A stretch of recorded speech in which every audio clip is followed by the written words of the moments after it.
आज हम घर पे एक ऐसी मिठाई बनाएंगे जो बड़े से लेकर बच्चों तक सबको बहुत पसंद आती है। और सच माने एक बार आप इस तरीके से घर पे बनाएंगे ना तो बाहर से लाना भूल जाएंगे।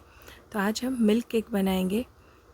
अब हम जानते हैं कि अब त्योहारों में मिठाई लाते हैं बाहर से, तो हमें नहीं पता होता उसमें क्या डाला होता है। तो हम घर पे इसे आसान तरीके से, हाइजीनिक तरीके से और शुद्ध तरीके से घर पे आसानी से बना सकते हैं। तो शुरू करते हैं रेसिपी। तो यहाँ पर हम बड़ी सी कढ़ाई लेंगे और इसे अच्छे से घी से ग्रीस कर देंगे, क्योंकि हमें इसमें दूध को उबालना है। तो इस तरह से अगर हम ग्रीस करेंगे ना तो दूध कम से कम चिपकेगा कढ़ाई में। तो ये ज़रूर स्टेप कीजिएगा। बड़ी सी कढ़ाई लेनी है और इसे घी से अच्छे से ग्रीस कर देनी है। और यहाँ पर मैं 2.5 लीटर दूध ले रही हूँ। फुल फैट दूध लेना है हमें। तो इस तरीके से 5 तले यहाँ पर मैंने दूध लिया है जो 2.5 लीटर है। तो हो सके तो फुल फैट दूध का ही इसमें इस्तेमाल कीजिएगा। इससे इसका टेक्सचर और टेस्ट बहुत ही अच्छा आता है। जब भी हम घर पे मिठाई बनाते हैं थोड़ी सी देर लगती है, लेकिन सच माने जब रिज़ल्ट आता है ना तो उसे देखकर सारी मेहनत हमारी वर्थ इट लगती है हमें।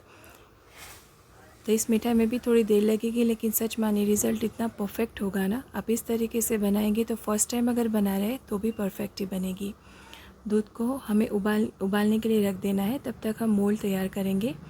तो इस तरीके का रेक्टेंगल मोल्ड हो तो उसका भी इस्तेमाल कर सकते हैं, या फिर इस तरह का घर पे कोई डब्बा हो उसका भी आप इस्तेमाल कर सकते हैं।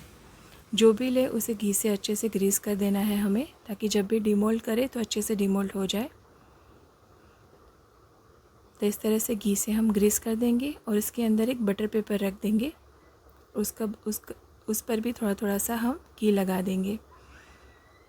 इसे साइड पर रख देंगे। अब यहाँ पर मैंने 1/4 टीस्पून जितने नींबू के फूल लिए हैं। उसके अंदर हम 2 टेबलस्पून जितना पानी डालेंगे और अच्छे से मिक्स करके उसे पिघला देंगे और उसे साइड पर रखेंगे। आप इसकी जगह नींबू के रस का भी इस्तेमाल कर सकते हैं। 2 टीस्पून नींबू के रस में 2 टेबलस्पून जितना पानी डालकर। अब हम दूध को उबाल देंगे और फुल तेज़ आंच पर दूध को हमें एकदम हाफ़ कर देना है उबाल कर, और कंटिन्यूअसली मिक्स करते जाना है। उसे छोड़ना नहीं है बिल्कुल भी दूध को। इस तरह से थोड़े से दाने दिखने लगे, उसके बाद हमने जो ये घोल बना के रखा है नींबू के फूल का, उसे डालेंगे और एक एक टीस्पून करके ही डालेंगे। एक एक चम्मच करके सारा एक साथ नहीं डालना है, क्योंकि हमें यहाँ पर दूध को फाड़ना नहीं है, सिर्फ उसमें थोड़ा से दाने बनाने हैं। तो मैंने पहले 1 टीस्पून जितना उसमें पानी डाला है। मिक्स करेंगे, वापस से 1 टीस्पून जितना डालेंगे और वापस से इसे मिक्स करेंगे। इस तरह से करेंगे तो अच्छे से इसमें दाने बनेंगे और दूध फटेगा नहीं बिल्कुल भी। तो अभी भी मैं इसमें और 1 टीस्पून जितना पानी डालूँगी। तो टोटल यहाँ पर मैंने 3 टीस्पून जितना पानी डाला है। और आप देख सकते हैं धीरे धीरे दाने बनना शुरू हो चुका है। तो बस इतना ही हमें इसमें डालना है और मिक्स करते जाएंगे और फ्लेम को हम मीडियम रखेंगे। आप देख सकते हैं अच्छे से दाने बन गए हैं। बस बाकी का पानी हम इसमें नहीं डालेंगे। अब मीडियम आंच पर ही हमें इसमें चीनी डालेंगे। तो यहाँ पर 1 कप चीनी ली है, उसे भी हमें एक साथ सारी नहीं डालनी है, 2-2 चम्मच करके डालेंगे और मिक्स करते जाएंगे। क्योंकि सारी चीनी अगर साथ में डाल देंगे तो बहुत सारा पानी हो जाएगा और वापस से इसे उबालने में टाइम लगेगा। और आप देखेंगे अभी हलवाई भी इसी तरह से डालते हैं चीनी को, सारी चीनी एक साथ नहीं डालते हैं। तो 2-2 चम्मच करके डालते जाएंगे और मिक्स करते जाएंगे। यहाँ पर फ्लेम को हमें मीडियम टू हाई रखना है। बस अब लास्ट में 2 चम्मच बची है, उसे भी हम डाल देंगे। आप देख सकते हैं दूध का कलर एकदम येलो अब हो गया है, दानेदार अच्छे से बनने लगा है। तो इस स्टेज पर हमें दूध को बिल्कुल भी छोड़ना नहीं है, कंटिन्यूअसली मिक्स करते जाना है।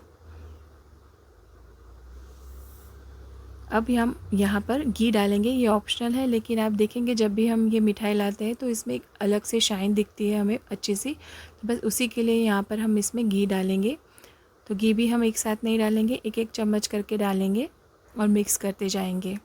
तो यहाँ पर टोटल हम 2 से 3 टेबल स्पून जितना घी डालेंगे। मीडियम टू हाई फ्लेम पर ही हमें इसे पकाना है अभी। और अभी हमें इसमें दूध दिख रहा है, दूध कम्प्लीटली एब्जॉर्ब हो जाए तब तक हमें इसे पकाना है। अब हम यहाँ पर हाफ़ टी स्पून जितना इलायची का पाउडर डालेंगे। अगर आपको ज़्यादा पसंद हो तो 1 टीस्पून जितना भी डाल सकते हैं।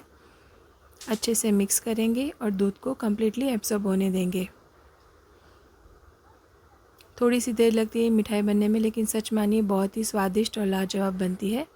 अब सारे दाने दिख रहे हैं, दूध कम्प्लीटली एब्जॉर्ब हो चुका है। बस इसी स्टेज पर हम गैस को बंद कर देंगे और हमने जो डिब्बा तैयार किया है उसमें हम इसे ट्रांसफ़र कर लेंगे।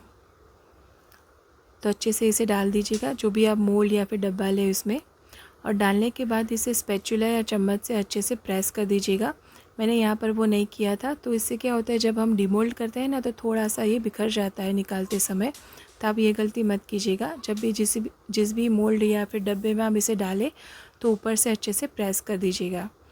अब किसी भी कंबल, गरम कंबल या चद्दर से या तो फिर इस तरह से गरम शॉल से इसे ढक देना है और कम से कम 6 से 7 घंटे तक हमें इसे ऐसे ही रखना है।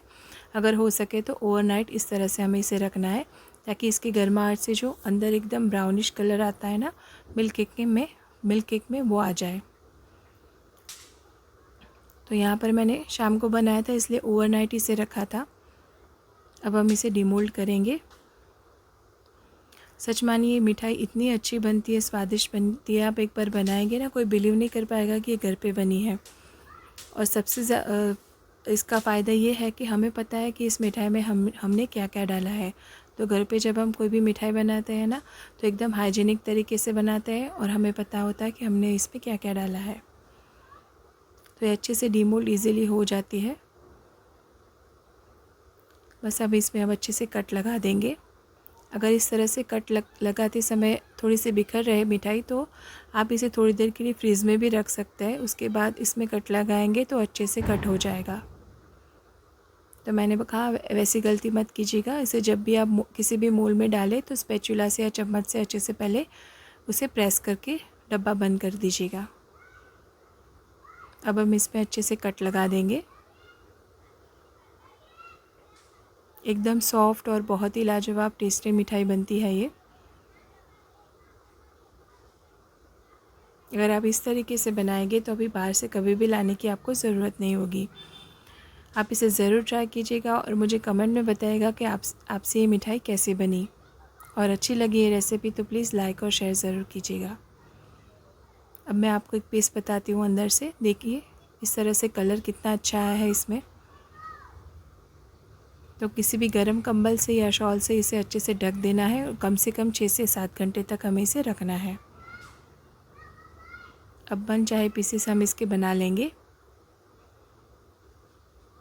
थोड़ा सा टाइम लगता है, आपने देखा, लेकिन मिठाई सच में बहुत लाजवाब बन के रेडी होती है। मेरे घर पे तो जब सबको ये इतनी पसंद आई कि बोला अभी कभी बाहर से तो लानी ही नहीं है, घर पे ही बनानी है। अब हम इसे पिस्ता से गार्निश करेंगे। घर पे कुछ भी हम बनाते हैं तो इसमें ये फ़ायदा होता है कि हम इसे अपनी मनपसंद चीज़ों से गार्निश कर सकते हैं।